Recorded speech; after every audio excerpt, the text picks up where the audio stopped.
Good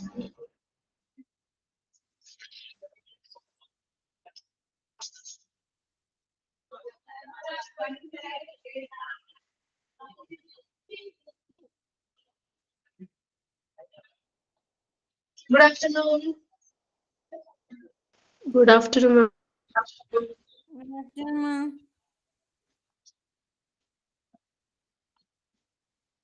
Okay, നമ്മുടെ chapters ഒക്കെ കഴിഞ്ഞിരുന്നു. നിങ്ങൾക്ക് ഏതെങ്കിലും ചാപ്റ്റേഴ്സിൽ ഡൗട്ട് ഉണ്ടോ? കഴിഞ്ഞ ദിവസം റിയയ്ക്ക് ഒരു ഡൗട്ട് ഉണ്ടായിരുന്നു. എനിക്ക് എന്റെ ഡൗട്ട് മാർക്കറ്റിംഗ് ചാപ്റ്ററില് റീഡിസൈനിങ് ആൻഡ് ഓൾഡ് വണ്ണും പിന്നെ new hospital marketing new hospital marketing അത് രണ്ടും എന്റെ ഡൗട്ട്. ഓക്കെ, അത് ഞാൻ മിസ് ജസ്റ്റ് ജനറൽ ആയിട്ടാണ് പറയുന്നത്. ഫുൾ ഡീറ്റെയിൽ ആയിട്ട് എടുക്കാൻ നമുക്ക് സമയമില്ല. ജനറൽ ആയിട്ട് മിസ് പറഞ്ഞു തരാം കേട്ടോ. അപ്പൊ അതൊന്ന് മനസ്സിലാക്കി വെച്ചിട്ട് നിങ്ങളൊന്ന് റെക്കോർഡഡ് ക്ലാസ് കണ്ടാൽ മനസ്സിലാവും കേട്ടോ.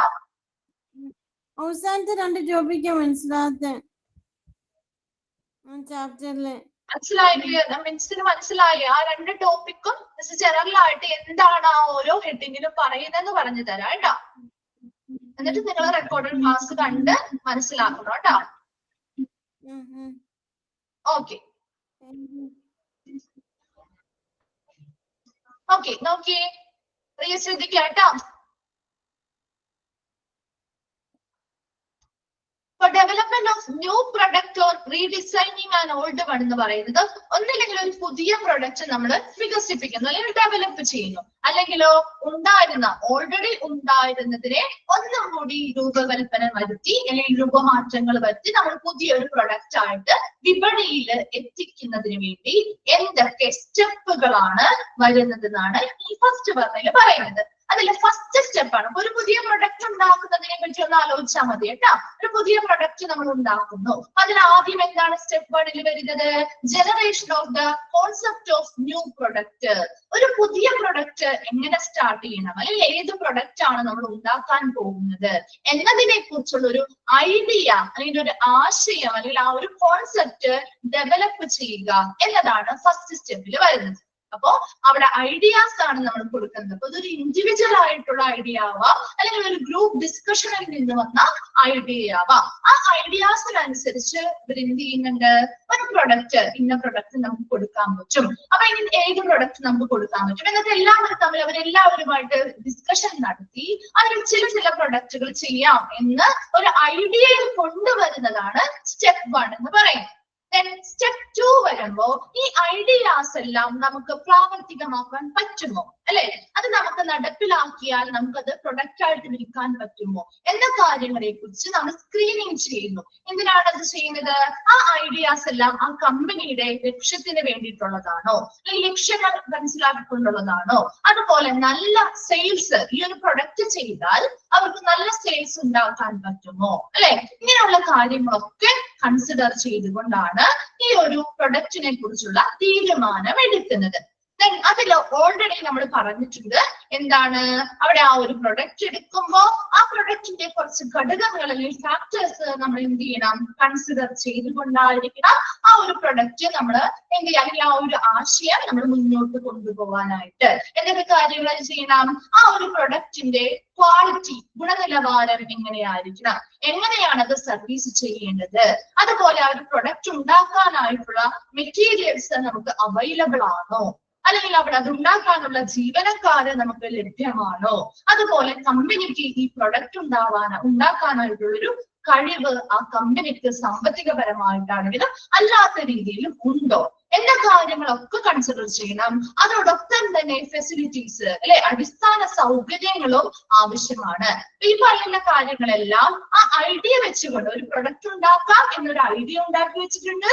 ആ ഐഡിയ വെച്ച് ഈ പറയുന്ന എല്ലാ കാര്യങ്ങളും എന്ത് ചെയ്യും? നമ്മൾ ചെക്ക് ചെയ്യും. അത് ചെക്ക് ചെയ്യുമ്പോൾ ഇതിൽ ചില കാര്യങ്ങൾ ചിലപ്പോൾ നമുക്ക് എന്ത് ചെയ്യാം? കമ്പനിയിൽ ഉണ്ടാവില്ല, അല്ലെങ്കിൽ ചില കാര്യങ്ങൾ നമുക്ക് നിറവേറ്റി കൊടുക്കാൻ പറ്റാത്തതുണ്ടെങ്കിൽ നമ്മൾ ആ ഐഡിയ ഉപേക്ഷിക്കുകയാണ്, അവിടെ വെച്ച് ഉപേക്ഷിക്കുകയാണ്. നമ്മൾ അടുത്തൊരു ആശയം നോക്കി നമുക്ക് നല്ല രീതിയിൽ കമ്പനിക്ക് പ്രോഫിറ്റ് ഉണ്ടാകുന്ന രീതിയിൽ, നല്ല സെയിൽസ് ഉണ്ടാകുന്ന രീതിയിലാണെങ്കിൽ നമ്മൾ അത് എന്ത് ചെയ്യും? ആ ഒരു ആശയം മുന്നോട്ട് കൊണ്ടുപോകാമെന്ന് തീരുമാനിക്കുന്നതാണ് സ്ക്രീൻ.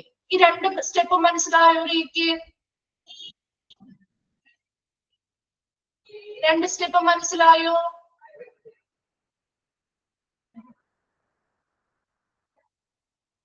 ഓക്കെ.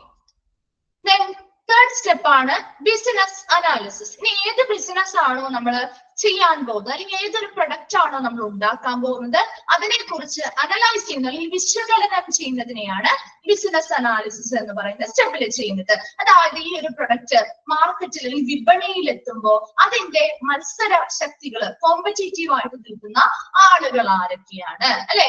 മാർക്കറ്റിൽ ഇത് നല്ല ഉയർന്ന നിലവാരത്തിൽ വിറ്റുപോകാൻ സാധിക്കുന്ന ഒരു പ്രൊഡക്റ്റ് തന്നെയാണോ? അതുപോലെ ഇതൊരു പ്രൊഡക്റ്റ് ഉണ്ടാക്കണമെങ്കിൽ ഒരുപാട് പണച്ചിലവുണ്ട്, അല്ലെ? അപ്പൊ ഫിനാൻഷ്യൽ ആയിട്ടുള്ള ആ ഒരു കമ്പനിയുടെ സാധ്യതകൾ എത്രത്തോളമാണ്, എത്ര ഇത് പ്രൊഡക്റ്റ് ഉണ്ടാക്കാനായിട്ട് എത്ര രൂപ വരും, പ്രൊമോട്ട് ചെയ്ത് അത് വിപണിയിലേക്ക് എത്തിക്കാനും വിതരണം ചെയ്യാനും എത്ര രൂപ വരും, അതുപോലെ ഈ ഒരു പ്രൊഡക്റ്റ് നല്ല ഗ്രോത്ത് റേറ്റ് ഉള്ള അല്ലെങ്കിൽ നല്ല മികച്ച നിലവാരത്തിലുള്ള ഒരു പ്രൊഡക്റ്റ് ആണോ, നല്ല രീതിയിൽ മാർക്കറ്റിൽ ഒരുപാട് ഇതുപോലത്തെ 10 പ്രൊഡക്റ്റുകൾ ഉണ്ടാവും, അല്ലെ? ആ പ്രൊഡക്റ്റുകളുടെ കൂടെ ഇത് നിൽക്കുമ്പോൾ ഇതിന് അവരുമായിട്ട് മത്സരിച്ച് മുന്നേറാൻ സാധിക്കുന്നുണ്ടോ എന്നുള്ള കാര്യങ്ങളൊക്കെ നമ്മൾ ഓൾറെഡി എന്താണ് പ്രൊഡക്റ്റ് ഉണ്ടാക്കുന്നതിന് മുൻപ് തന്നെ അത് എന്ത് ചെയ്യണം, ടെസ്റ്റ് ചെയ്ത് അല്ലെങ്കിൽ അനലൈസ് ചെയ്ത് നോക്കണം. അങ്ങനെ ഒരു പ്രൊഡക്റ്റ് നമുക്ക് ഉണ്ടാക്കുമ്പോൾ നല്ല കോമ്പറ്റീറ്റീവ് ആയിട്ട് പോകുന്നില്ല എന്നുണ്ടെങ്കിൽ നമ്മൾ ആ ഒരു പ്രൊഡക്റ്റും കൊണ്ട് മുന്നോട്ട് പോകാൻ പാടില്ല. അപ്പൊ അതിനുവേണ്ടി ബിസിനസ് അനാലിസിസ് ചെയ്യുമ്പോൾ എപ്പോഴും മാർക്കറ്റിലെ ഈ വിപണികളിൽ ഇത് നല്ല രീതിയിൽ മുന്നോട്ട് പോകുമോ, ഒരു കോമ്പറ്റീറ്റീവ് ആയ രീതിയിൽ ഇത് നിലനിൽക്കുമോ, മറ്റുള്ള പ്രൊഡക്റ്റിലേക്ക് പിന്നിലാക്കി ഇത് നല്ല ഉയർച്ചയിലേക്ക് പോകുമോ, അതുപോലെ ഫിനാൻഷ്യൽ ആയിട്ടുള്ള ഇത് പ്രൊഡക്ഷൻ ചെയ്യാൻ, ഇത് പ്രൊമോട്ട് ചെയ്യാൻ, ഇത് ഡിസ്ട്രിബ്യൂട്ട് ചെയ്യാനായിട്ടുള്ള ഫിനാൻഷ്യൽ സോഴ്സ് അല്ലെങ്കിൽ എന്താണ് വിഭവങ്ങളോ എന്ത് ചെയ്യുന്നു, ഈ ബിസിനസ് അനാലിസിസ് എന്ന് പറയുന്ന സ്റ്റെപ്പിലാണ് വിലയിരുത്തുന്നത്. ക്ലിയർ ആയോ? സ്റ്റെപ്പ് 3 ക്ലിയർ ആണോ? ഓക്കെ. സ്റ്റെപ്പ് 4 എന്ന് പറയുന്നത് ആ പ്രൊഡക്റ്റ് ഡെവലപ്പ് ചെയ്യാൻ. നെക്സ്റ്റ് ഇത്രയും കാര്യങ്ങളൊക്കെ നമ്മൾ പറഞ്ഞു, അല്ലെ? 3 സ്റ്റെപ്പ് കഴിഞ്ഞപ്പോൾ നമുക്ക് മനസ്സിലായി ഈ ഒരു പ്രൊഡക്റ്റ് നല്ല പ്രൊഡക്റ്റ് ആണ്, നമുക്ക് മുന്നോട്ട് പോകാം, നല്ല പ്രോഫിറ്റ് ഒക്കെ കിട്ടുന്ന രീതിയിലുള്ള ഒരു പ്രൊഡക്റ്റ് ആണ്, നല്ല സെയിലൊക്കെ നടക്കും എന്ന് മനസ്സിലായാൽ ആ ഒരു പ്രൊഡക്റ്റ് ഇവിടെ എന്ത് ചെയ്യുന്നു, ഡെവലപ്പ് ചെയ്യുന്നു അല്ലെങ്കിൽ ഉണ്ടാക്കുകയാണ് ചെയ്യുന്നത്, അല്ലെ? ആ ഒരു പ്രൊഡക്റ്റ് ഇവിടെ വികസിപ്പിക്കുകയാണ്.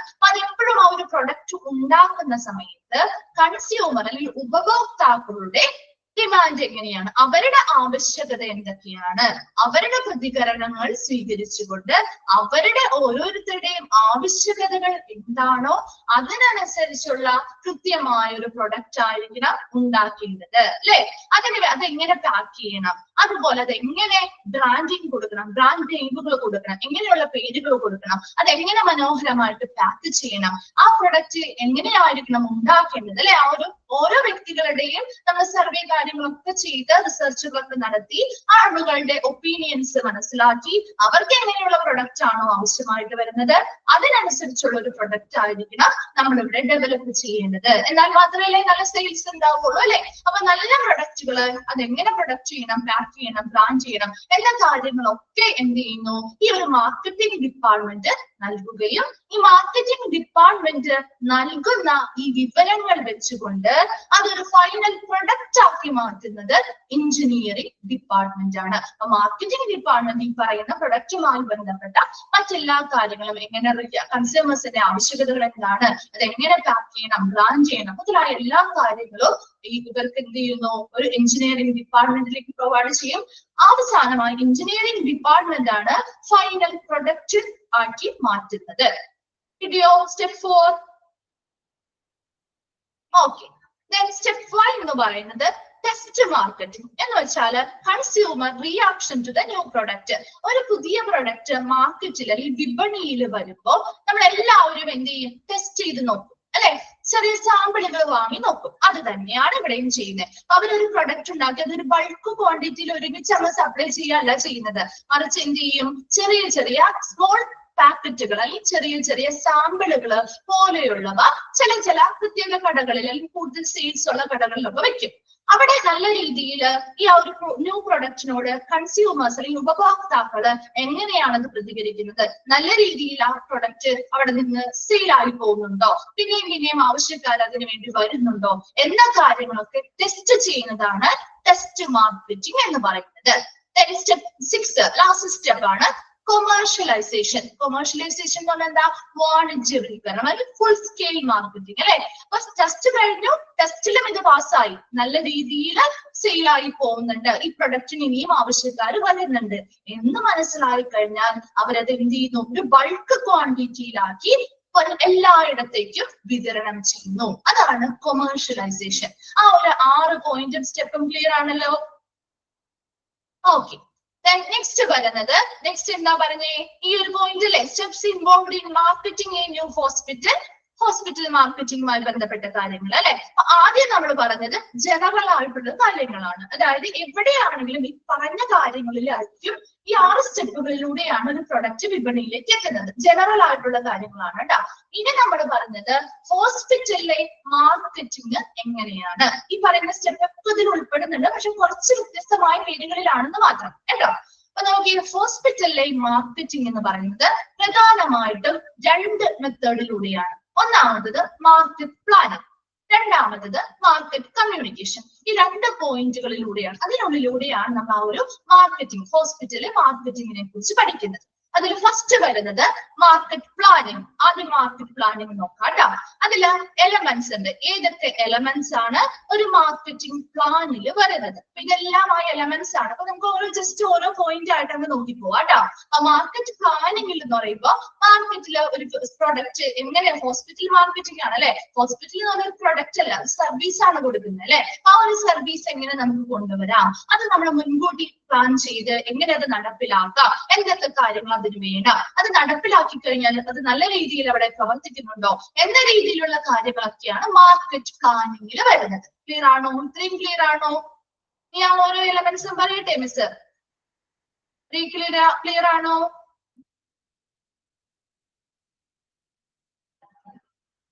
ഓക്കെ, അപ്പൊ അതില് മാർക്കറ്റിംഗ് പ്ലാനിൽ വരുന്ന ഫസ്റ്റ് എലമെന്റ് ആണ് സെറ്റ് മാർക്കറ്റിംഗ് ഗോൾസ്.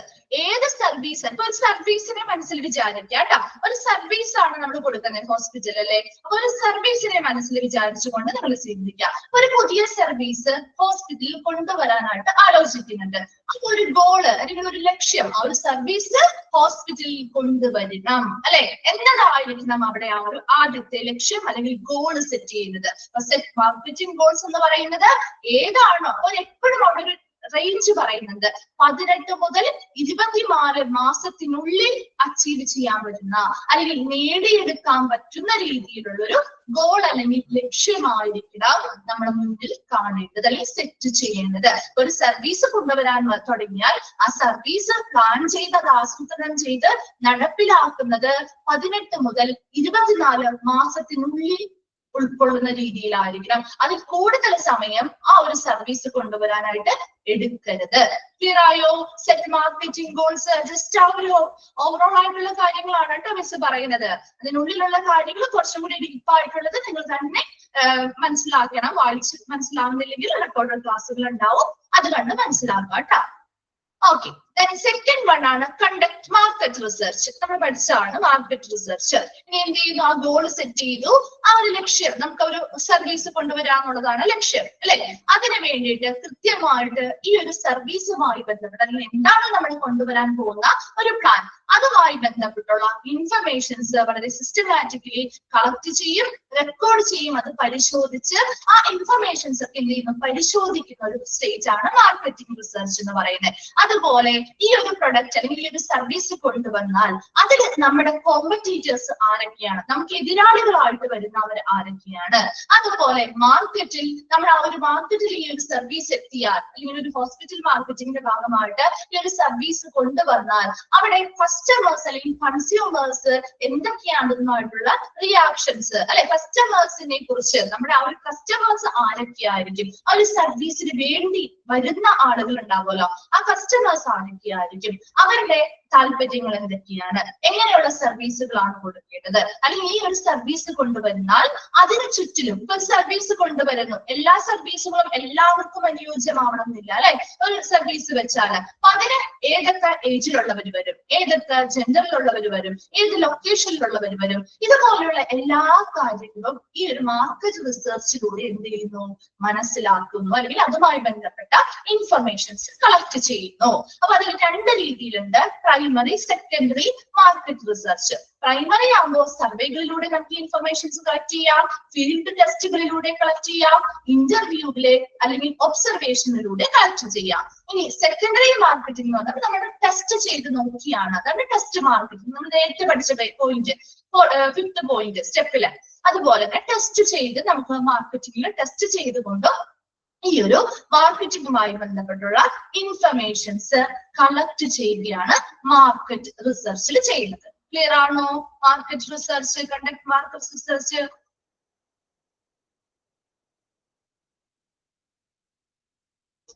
ക്ലിയർ ആണോ? ഓക്കെ.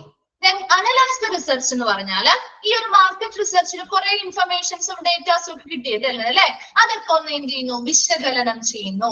അങ്ങനെ വിശകലനം ചെയ്തുകൊണ്ട് നമ്മൾ ഈ ഡേറ്റയൊക്കെ എന്ത് ചെയ്യുന്നു, കൃത്യമായിട്ട് വിശകലനം ചെയ്തു. നമുക്ക് ഓരോ കൺസ്യൂമേഴ്സിന്റെയും ആവശ്യകതകൾ എന്താണ്, എങ്ങനെയുള്ള ഒരു സർവീസ് കൊടുത്താലാണ് ആളുകൾ ഈ സർവീസിന് വേണ്ടി കൂടുതലും വരാൻ പോകുന്നത്, ഏത് വിഭാഗത്തിലുള്ള ആളുകൾക്കാണ് ഈ സർവീസ് കൂടുതലും പ്രാബല്യത്തിൽ വരാൻ പോകുന്നത് അല്ലെ എന്ന് പറഞ്ഞ കാര്യങ്ങളൊക്കെ നമ്മൾ ഇത് എന്ത് ചെയ്യുന്നു, ഇതുമായി ബന്ധപ്പെട്ട എല്ലാ ആവശ്യകതകളും മനസ്സിലാക്കിയിട്ട് ഈ പറയുന്ന ഒരു സർവീസ് നല്ല രീതിയിൽ കൊണ്ടുപോകാൻ നമുക്ക് സാധിക്കുന്നില്ല എങ്കിൽ നമുക്ക് അവിടെ വെച്ച് നമ്മുടെ ഗോളിൽ ചേഞ്ചുകൾ വരുത്താം. അല്ലെങ്കിലോ നമ്മൾ ഉദ്ദേശിച്ചിരിക്കുന്ന ഗോളിൽ ശരിയാണ്, ഈ പറയുന്ന സർവീസും ഈ പറയുന്ന ആവശ്യകതകളൊക്കെ മുന്നേറിക്കൊണ്ട് നമുക്ക് ഈ ഒരു സർവീസ് നടപ്പിലാക്കാൻ പറ്റും എന്ന് മനസ്സിലായി കഴിഞ്ഞാൽ നമുക്ക് ആ ഒരു സർവീസുമായിട്ട് മുന്നോട്ട് പോവാം. അത് സർവീസുമായി ബന്ധപ്പെട്ട റിസർച്ച് നടത്തുമ്പോൾ കിട്ടുന്ന എല്ലാ കാര്യങ്ങളും വിശദീകരിക്കുന്ന അല്ലെങ്കിൽ അനലൈസ് ചെയ്യുന്നത്, വിശകലനം ചെയ്യുന്നതിനെയാണ് അനലൈസ് റിസർച്ച്. ഏതൊക്കെയാണ് അവരുടെ കോമ്പറ്റീറ്റേഴ്സ്, എങ്ങനെ അവരുടെ കോമ്പറ്റീറ്റേഴ്സിന്റെ ഇടയിൽ നമുക്ക് ഈ ഒരു സർവീസിനെ എങ്ങനെ മികച്ചതായിട്ട് കൊണ്ടുപോകാൻ പറ്റും അല്ലെ, മറ്റാരും കൊടുക്കാത്ത രീതിയിൽ നമുക്ക് ഈ ഒരു സർവീസ് എങ്ങനെ കൊടുക്കാൻ പറ്റും എന്ന രീതിയിലുള്ള എല്ലാ കാര്യങ്ങളും ഈ ഒരു അനലൈസ് ദ റിസർച്ചിലാണ് വിശകലനം ചെയ്യുന്നത്. ക്ലിയർ ആയോ? Analyse the research. Okay, clear ആയോ റിയ?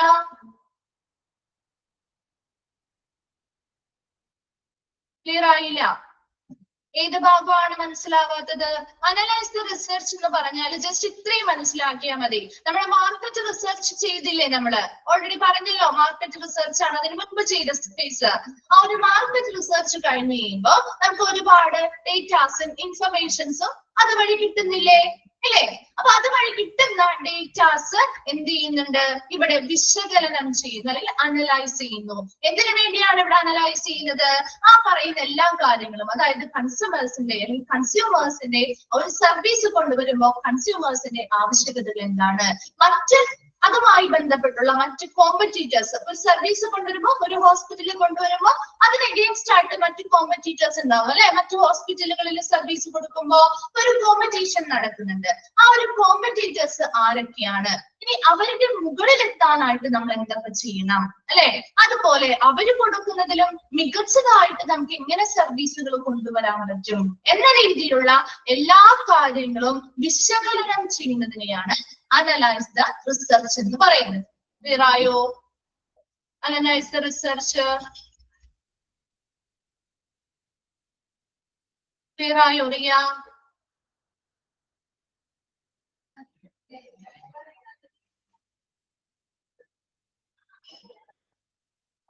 ഇനിയും വേണോ? ഏതാ ഭാഗമാണ് മനസ്സിലാവാത്തതെന്ന് പറയാമോ? അനലൈസ് റിസർച്ചിൽ എന്താണ് പറയുന്നത്? ജസ്റ്റ് ഒന്നുമില്ല, മാർക്കറ്റ് റിസർച്ചിൽ കിട്ടുന്ന ഇൻഫർമേഷൻസ്. മാർക്കറ്റ് റിസർച്ചിൽ നമ്മൾ എന്ത് ചെയ്യുന്ന പല സർവേകളും ടെസ്റ്റുകളും കാര്യങ്ങളും ഒക്കെ ചെയ്ത് ഫീൽഡ് ടെസ്റ്റും ഇന്റർവ്യൂവിലൊക്കെ കൂടെ പലരുടെയും അഭിപ്രായങ്ങളും ഇൻഫർമേഷൻസും ഡേറ്റാസും ഒക്കെ കളക്ട് ചെയ്യുന്നു. അതിനുശേഷം ഈ ഡേറ്റാസിനെ നമ്മൾ എന്ത് ചെയ്യണം, വിശകലനം ചെയ്യണം. കിട്ടിയ ഡേറ്റ വെറുതെ ഇവിടെ കൊണ്ടുവച്ചാൽ മതിയോ? ഇല്ല, ആ ഡേറ്റാസിനെ വിശകലനം ചെയ്യുകയാണ്, അനലൈസ് ചെയ്യാണ് ചെയ്യുന്നത്. അപ്പൊ ആ ഓരോ ഡേറ്റയിലും അതിൻ്റെതായ ഓരോരുത്തരുടെയും ഒപ്പീനിയൻസും മറ്റുള്ളവരുടെയും ഇൻഫർമേഷൻസ് ഒക്കെ ആയിരിക്കില്ലേ. അപ്പൊ അതൊക്കെ കൃത്യമായിട്ട് വിശകലനം ചെയ്ത് എങ്ങനെയുള്ള ഒരു പ്രൊഡക്റ്റ് നമുക്ക് ഉണ്ടാക്കിയെടുക്കാൻ പറ്റും അല്ലെ, അത് നമ്മളുമായി ബന്ധപ്പെട്ടുള്ള കോമ്പറ്റീറ്റേഴ്സ് ആരൊക്കെയാണ് അല്ലെ, അവർ തമ്മിലുള്ള സിമിലാരിറ്റി ഡിസിമിലാരിറ്റി എന്തൊക്കെയാണ്, അതുപോലെ നമുക്ക് മറ്റുള്ളവർ കൊടുക്കുന്നതിൽ നിന്നും മികച്ചതായിട്ടുള്ള പ്രൊഡക്റ്റ് അല്ലെങ്കിൽ സർവീസുകൾ നമുക്ക് എങ്ങനെ കൊടുക്കാൻ പറ്റും എന്ന കാര്യങ്ങളെ കുറിച്ച് വിശകലനം ചെയ്യുന്നതിനെയാണ് അനലൈസ് ദ റിസർച്ച് എന്ന് പറയുന്നത്. ഇപ്പോഴും ക്ലിയർ ആയോ? ഇനി ക്ലിയർ ആയിട്ടില്ലെങ്കിൽ റെക്കോർഡഡ് ക്ലാസ് കാണാം കേട്ടോ. ഓക്കെ, പറഞ്ഞു തന്നിട്ടുണ്ട്. എല്ലാം നമുക്ക് ഫുൾ കവർ ചെയ്യാൻ പറ്റില്ല, ടൈം പീരീഡ് ഇച്ചിരി കുറവാണ്. നെക്സ്റ്റ് നോക്കിയേ, ഐഡന്റിഫൈ ടാർഗറ്റ് ഓഡിയൻസ്. ഇനി ടാർഗറ്റ് ഓഡിയൻസ് എന്ന് പറഞ്ഞാല് നമ്മളൊരു സർവീസ് കൊടുക്കുമ്പോ, ഒരു സർവീസ് നമ്മൾ കൊടുക്കുകയാണ്, എല്ലാ സർവീസും ചിലപ്പോ എല്ലാവർക്കും സ്യൂട്ടബിൾ ആവണമെന്നില്ല അല്ലെ. ഏജ്ഡ് ആയുള്ളവർക്ക് സർവീസ് കൊടുക്കാറുണ്ട്, ചിൽഡ്രൻസിന് കുട്ടികളായവർക്ക് നമ്മൾ സർവീസ് കൊടുക്കാറുണ്ട്, മിഡിൽ ഏജ്ഡ് ആയിട്ടുള്ളവർക്ക് കൊടുക്കാറുണ്ട്. അപ്പൊ ഒരു സർവീസ് നമ്മൾ ലക്ഷ്യം വെച്ചിരിക്കുന്ന ഒരു സർവീസ് അല്ലേ, ആ സർവീസ് കൊണ്ടുവരുമ്പോൾ അതിൽ ആരൊക്കെയായിരിക്കും ഓഡിയൻസ്, അല്ലെങ്കിൽ അതിന്റെ ഉപഭോക്താക്കൾ ആരൊക്കെയായിരിക്കും, അത് ഏത് ഏജിലുള്ളവരായിരിക്കും, ഏത് ജെൻഡറിലുള്ളവരാണ്, അല്ലെങ്കിൽ ഏത് ലൊക്കേഷനിലുള്ളവരാണ്, അല്ലെങ്കിൽ ഏത് ടൈപ്പ് ഓഫ് പേഷ്യൻസ് ആണ്. ചിലപ്പോൾ ചില ക്ലിനിക്കൽ റിക്വയർമെന്റ്സ്, അവരുടെ ഹെൽത്തുമായി ബന്ധപ്പെട്ട് ചില പ്രത്യേക പേഷ്യൻസിന് വേണ്ടിയായിരിക്കും നമ്മൾ ആ ഒരു സർവീസ് കൊടുക്കുന്നത്. അപ്പൊ അങ്ങനെ ഏത് ടൈപ്പ് ഓഫ് ആളുകളാണ് ഈ ഒരു സർവീസിന് വേണ്ടി വരാൻ പോകുന്നത്, അത് ഐഡന്റിഫൈ ചെയ്യുക. അതാണ് ഐഡന്റിഫൈ ടാർഗറ്റ് ഓഡിയൻസ് എന്ന് പറയുന്നത്. ഏത് ടൈപ്പ് ആളുകളാണ് നമ്മുടെ ഈ ഒരു സർവീസ് കൊടുക്കുമ്പോൾ വരാൻ പോകുന്നത് അല്ലെ, ഏത് തരത്തിലുള്ള കസ്റ്റമേഴ്സ് ആണ് അല്ലെങ്കിൽ കൺസ്യൂമേഴ്സ് ആണ്. അപ്പൊ അത് ചിലപ്പോൾ ഒരു പർട്ടിക്കുലർ ഏജിലുള്ളവരാവാം, ജെൻഡറിലുള്ളവരാവാം, അല്ലെങ്കിൽ ഒരു പർട്ടിക്കുലർ ഏരിയ അല്ലെങ്കിൽ ലൊക്കേഷനിലുള്ളവരാവാം, അല്ലെങ്കിൽ ഏതെങ്കിലും രീതിയിലുള്ള ഹെൽത്ത് റിലേറ്റഡ് ഇഷ്യൂസ് ഉള്ളവരാവാം. അപ്പൊ അതിൽ ഏത് ഗ്രൂപ്പാണ്, ഏത് വിഭാഗത്തിലുള്ളവരാണ് ഈ ഒരു സർവീസ് വാങ്ങാനായിട്ട്, ഈ സർവീസ് നേടാനായിട്ട് വരാൻ പോകുന്നത്, അതാണ് ഐഡന്റിഫൈ ടാർഗറ്റ് ഓഡിയൻസിൽ വരുന്നത്. അങ്ങനെയുള്ള ആ വിഭാഗത്തെ കണ്ടെത്തുക. ക്ലിയർ ആയോ? Identify target audience. Okay, next വരുന്നത് ഡിറ്റർമൈൻ എ ബഡ്ജറ്റ്. ഇനിയിപ്പോ ഇതൊക്കെ നമ്മൾ എന്ത് ചെയ്തു, മനസ്സിലാക്കി, ഓക്കെയാണ്, എല്ലാ കാര്യങ്ങളും ഒക്കെ ഓക്കെ ആക്കി വെച്ചു. ഇനി എന്ത് ചെയ്യണം, ഈ ഒരു പ്രൊഡക്റ്റ് നമുക്ക് വികസിപ്പിക്കണം അല്ലെങ്കിൽ ഡെവലപ്പ് ചെയ്യണം, അല്ലെങ്കിൽ ഒരു സർവീസ് കൊണ്ടുവരണമെങ്കിൽ അതിന് ബഡ്ജറ്റ് നിർണ്ണയിക്കണം അല്ലെ, ഡിറ്റർമൈൻ എ ബഡ്ജറ്റ്. അപ്പൊ അവിടെ ആ ഓരോ മാർക്കറ്റിങ്ങുമായി ബന്ധപ്പെട്ട് ബഡ്ജറ്റുകൾ തയ്യാറാക്കുക. അപ്പൊ ബഡ്ജറ്റ് തയ്യാറാക്കുമ്പോൾ ആ ഹോസ്പിറ്റലിന്റെ ഫിനാൻഷ്യൽ സ്റ്റെബിലിറ്റി എങ്ങനെയാണ്, നമുക്ക് ഇത് പ്രാക്ടിക്കബിൾ ആയിട്ട് നമുക്ക് കൊണ്ടുവരാൻ പറ്റുമോ, അതുപോലെ നമുക്ക് എന്ത് ചെയ്യണം, മറ്റു കാര്യങ്ങള് കുറച്ച് കാര്യങ്ങൾ അതിൽ പറയുന്നുണ്ട്, ഇത്ര പെർസെന്റേജ് ആളുകൾ, ഇതൊക്കെ ജസ്റ്റ് നമ്മളൊന്ന് വായിച്ചു വെച്ചാൽ മതി. ഇപ്പൊ ഡിറ്റർമൈൻ ബഡ്ജറ്റ് എന്ന് പറഞ്ഞാൽ ഇത്ര മാത്രമേ ഉള്ളൂ. ബഡ്ജറ്റ് തയ്യാറാക്കുക എന്തിനു വേണ്ടിയാണ്, ആ ഒരു പ്രൊഡക്റ്റ് വികസിപ്പിക്കാൻ അല്ലെങ്കിൽ ഡെവലപ്പ് ചെയ്യാൻ വേണ്ടിയിട്ടുള്ള ബഡ്ജറ്റുകൾ, ആവശ്യമായിട്ടുള്ള ബഡ്ജറ്റുകൾ ഹോസ്പിറ്റലിന്റെ ഫിനാൻഷ്യൽ സ്റ്റെബിലിറ്റിക്ക് അനുസരിച്ച് അല്ലെങ്കിൽ സാമ്പത്തികപരമായിട്ടുള്ള പരിമിതികൾ മനസ്സിലാക്കിക്കൊണ്ട് ബഡ്ജറ്റുകൾ തയ്യാറാക്കുക. അതാണ് ഡിറ്റർമൈൻ ബഡ്ജറ്റ്. കിട്ടിയോ? ഡിറ്റർമൈൻ ബഡ്ജറ്റ് ക്ലിയർ ആണോ? റിയയ്ക്ക് ക്ലിയർ ആണോ?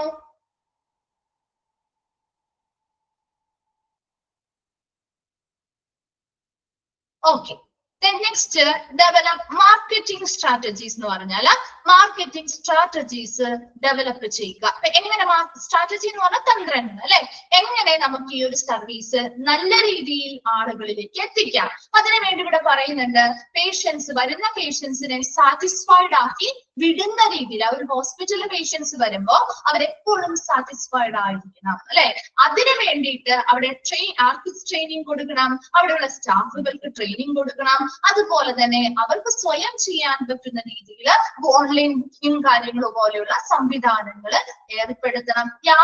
പേഷ്യൻസിന് യാതൊരുവിധ ബുദ്ധിമുട്ടുകളൊന്നും ഉണ്ടാവാത്ത രീതിയിൽ എങ്ങനെ ഈ ഒരു സർവീസ് നമുക്ക് കൊണ്ടുവരാം, അതാണ് മാർക്കറ്റിംഗ് സ്ട്രാറ്റജീസ് ഡെവലപ്പ് ചെയ്യാത്തത് കൊണ്ട് ഉദ്ദേശിക്കുന്നത്. അവർ വരുന്ന സമയത്ത് നല്ല രീതിയിൽ അവരോട് പെരുമാറുക, അതുപോലെ അവരുടെ റൂമും കാര്യങ്ങളൊക്കെ റിസപ്ഷൻ ഏരിയ കാര്യങ്ങളൊക്കെ വളരെ ഡെക്കറേറ്റ് ചെയ്ത് ബെറ്റർ ആക്കി വെക്കുക, എല്ലാ സ്റ്റാഫുകൾക്കും നെയിം ടാഗുകൾ കൊടുക്കുക, അതുപോലെ ഓരോ പുതിയതായിട്ട് വരുന്ന പേഷ്യൻസ് ആണെങ്കിൽ അവരെന്ത് ചെയ്യുന്നുണ്ട്, അവിടെ വരുന്ന സമയത്ത് അവർക്ക് വേറെ ബുദ്ധിമുട്ടുകളോ കാര്യങ്ങളോ ഉണ്ടോ, അല്ലെങ്കിൽ എന്തെങ്കിലും അവർക്ക് പുതിയതായിട്ട് വരുന്നതാണോ, ആദ്യമായി വരുന്നതാണോ, അതുപോലെ അവരിനി വന്നു കഴിഞ്ഞ് കഴിയുമ്പോൾ ചിലപ്പോൾ അവർക്ക് എന്തായിരിക്കും ആ ഹോസ്പിറ്റലിനെ കുറിച്ച് വലിയ പരിചയമോ കാര്യങ്ങളോ ഒന്നും ഉണ്ടാവില്ല അല്ലെ.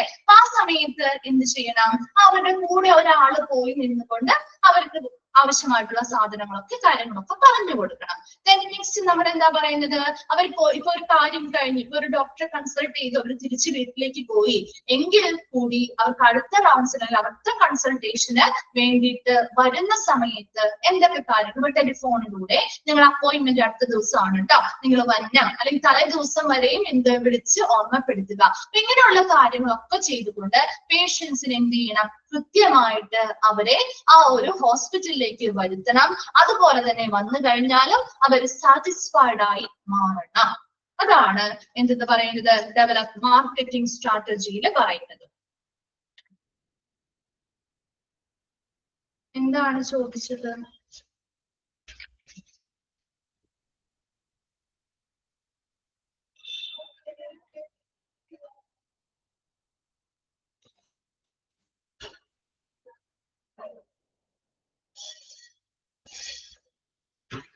ഓക്കെ, മാർക്കറ്റിംഗ് സ്ട്രാറ്റജി ഒന്ന് നോക്കി ക്ലിയർ ആണോന്ന്?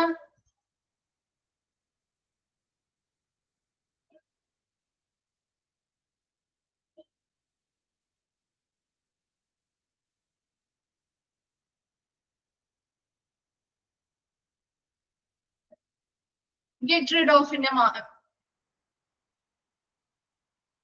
മീനിങ് ആണോ ചോദിച്ചേ? അതിൽ നിന്ന് മാറ്റുക അല്ലെങ്കിൽ ഒഴിവാക്കുക എന്നുള്ള മീനിങ് കേട്ടോ.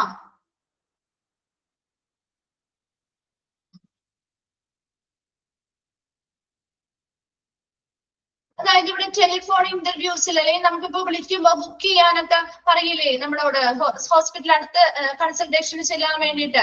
അങ്ങനെയുള്ള ബുദ്ധിമുട്ടുകളൊക്കെ ഒഴിവാക്കുന്നതിന് വേണ്ടിയിട്ട് അവർക്ക് വെബ്സൈറ്റുകളിലൂടെയൊക്കെ സ്വയം ചെയ്യാൻ കൺസൾട്ടേഷൻ അല്ലെങ്കിൽ അപ്പോയിന്റ്മെന്റ് ഒക്കെ എടുക്കാൻ പറ്റുന്ന രീതിയിലുള്ള സൗകര്യങ്ങൾ ചെയ്തു കൊടുക്കാന്ന്.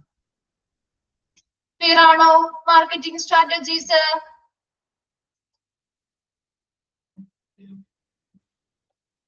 വേഗം റിപ്പീറ്റ് ചെയ്തേ. Okay, next development implementation schedule. അപ്പൊ നമ്മൾ ഇനി ഇത്രയും നേരം പറഞ്ഞത് എങ്ങനെ പ്രൊഡക്റ്റ് അല്ലെങ്കിൽ ഒരു സർവീസ് കൊണ്ടുവരാം, ഇനി ഇത് എങ്ങനെ നടപ്പിലാക്കാം, അതാണ് ഇംപ്ലിമെന്റേഷൻ ഷെഡ്യൂളിൽ പറയുന്നത്.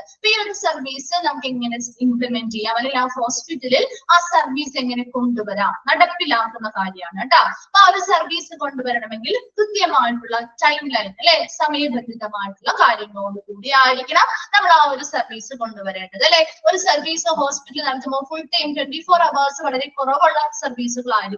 മറ്റുള്ള സർവീസ് ഏതൊരു സർവീസിനും അതിൻ്റെതായ സമയപരിധി ഉണ്ട് അല്ലെ. രാവിലെ ഇത്ര മണി മുതൽ വൈകിട്ട് ഇത്ര മണി വരെ, അല്ലെങ്കിൽ രാത്രി ഇത്ര മണി വരെ അല്ലെ. അങ്ങനെയുള്ള സർവീസിന്റെ ഒരു ടൈം പീരീഡ് കൃത്യമായിട്ട് കണക്ട് ആക്കണം. ഇനി ആരിലൂടെ ഈ ഒരു സർവീസ് നടത്തും, അവിടെ സ്റ്റാഫുകൾ ആരൊക്കെയാണ് വേണ്ടത്, ആരിലൂടെയാണ് നമ്മൾ ഈ ഒരു സർവീസ് നടത്താൻ പോകുന്നത് എന്ന കാര്യങ്ങളൊക്കെ മനസ്സിലാക്കിക്കൊണ്ട് അതുപോലെ തന്നെ സ്റ്റാഫുകളെ ഷെഡ്യൂൾ ചെയ്യുന്നു. അവരുടെ കൃത്യമായിട്ടുള്ള ടൈം എടുത്ത് അവർക്ക് ഓരോരോ ജോലികളെ ഏർപ്പെടുത്തി കൊടുത്ത് ഡ്യൂട്ടീസ് ഒക്കെ ഏർപ്പെടുത്തി ഇന്ന റിസോഴ്സുകൾ ഇന്ന സ്റ്റാഫുകൾ ഈ ഒരു സർവീസ് ചെയ്യാനായിട്ട് ആവശ്യമായിട്ടുണ്ട്. ഇനി നിലവിൽ നമ്മുടെ നൽകുന്ന സർവീസുകളിൽ യാതൊരുവിധ ബാധിക്കുന്ന രീതിയിലാവരുത്. ഈ ഒരു പുതിയ സർവീസ് വരുമ്പോൾ ഇത് അതിനെ ബാധിക്കരുത്. നിലവിൽ ഒരുപാട് സർവീസ് കൊടുക്കുന്നുണ്ടാവും, അതിനെ ബാധിക്കാത്ത രീതിയിലായിരിക്കണം ഈ ഒരു സർവീസ് പോവേണ്ടത്. അതുപോലെ തന്നെ ആവശ്യമായിട്ടുള്ള പണവും സമയവും ജീവനക്കാരും ഒക്കെ അവിടെ ഉണ്ടോ ഈ ഒരു സർവീസ് നടപ്പിലാക്കാൻ എന്നൊക്കെ മനസ്സിലാക്കി നമ്മൾ എന്ത് ചെയ്യുന്നു, അവരൊക്കെ സംഘടിപ്പിച്ചുകൊണ്ട് ഈ ഒരു സർവീസ് ഇംപ്ലിമെന്റ് ചെയ്യുന്നു അല്ലെങ്കിൽ നടപ്പിലാക്കുന്നതിനെയാണ് ഡെവലപ്മെന്റ് ഇംപ്ലിമെന്റേഷൻ ഷെഡ്യൂൾ എന്ന് പറയുന്നത്. ക്ലിയർ ആണോ ആ ഒരു പോയിന്റ്?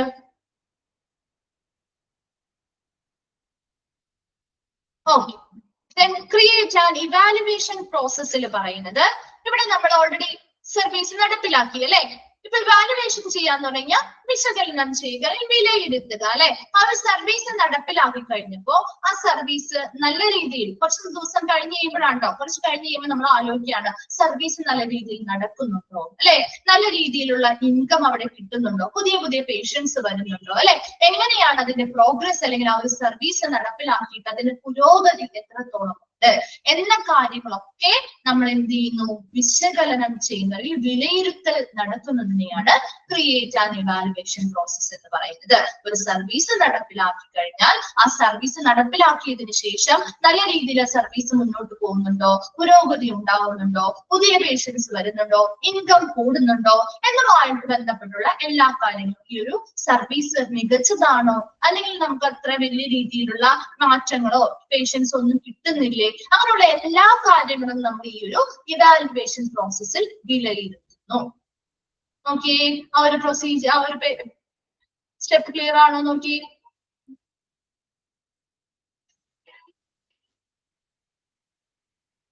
റേറ്റ് ക്ലിയർ ആണോ?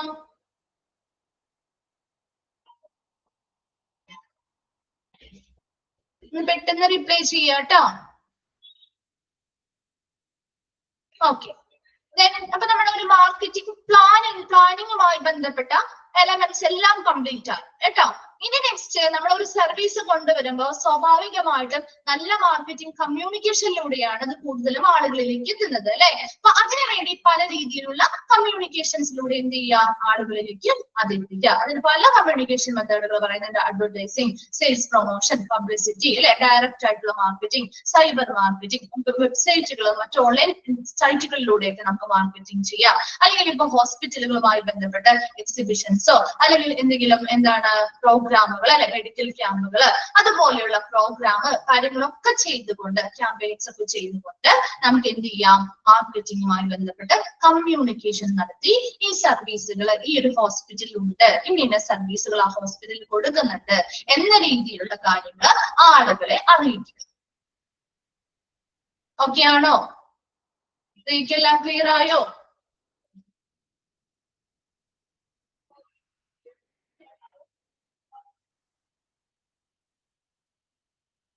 ഒന്ന് റിപ്പീറ്റ് ചെയ്തേ.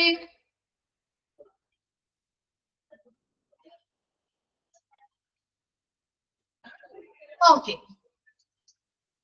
ഓക്കെ, ഇനി ഒന്ന് റെക്കോർഡഡ് ക്ലാസ്സുകൾ ഉണ്ടാവും, അവൈലബിൾ ആയിരിക്കും. ഡൗട്ട്സോ കാര്യങ്ങളോ ഒക്കെ നിങ്ങൾ പഠിക്കുന്ന സമയത്ത് വരാണെങ്കിൽ നിങ്ങൾക്ക് ഓൾറെഡി റെക്കോർഡഡ് ക്ലാസ് അവൈലബിൾ ആണ് അല്ലെ. അതൊക്കെ ഒന്ന് എടുത്ത് ഒന്നും കൂടി റിപ്പീറ്റ് ചെയ്തൊക്കെ ഒന്ന് കണ്ട് എന്താണ് ഒന്നും കൂടി വായിച്ച് മനസ്സിലാക്കിയതിനു ശേഷം റെക്കോർഡഡ് ക്ലാസ് കാണാം കേട്ടോ. വായിച്ചു കഴിയുമ്പോൾ മനസ്സിലായി കഴിയുമ്പോൾ നിങ്ങൾക്ക് ഒന്നുകൂടി റെക്കോർഡഡ് ക്ലാസ്സുകളും കൂടി കാണുമ്പോൾ കുറച്ചും കൂടി അതൊന്നും കൂടി ഡീറ്റെയിൽ ആയിട്ട് മനസ്സിലാക്കാനായിട്ട് സഹായിക്കും കേട്ടോ. ഓക്കെ ആണല്ലോ? ഓക്കെ, അപ്പൊ നമുക്ക് ക്ലാസ് വൈൻഡപ്പ് ചെയ്യാം. വേറെ ആർക്കും ഒന്നുമില്ലല്ലോ, ഡൗട്ടോ കാര്യങ്ങളോ ഒന്നുമില്ലല്ലോ?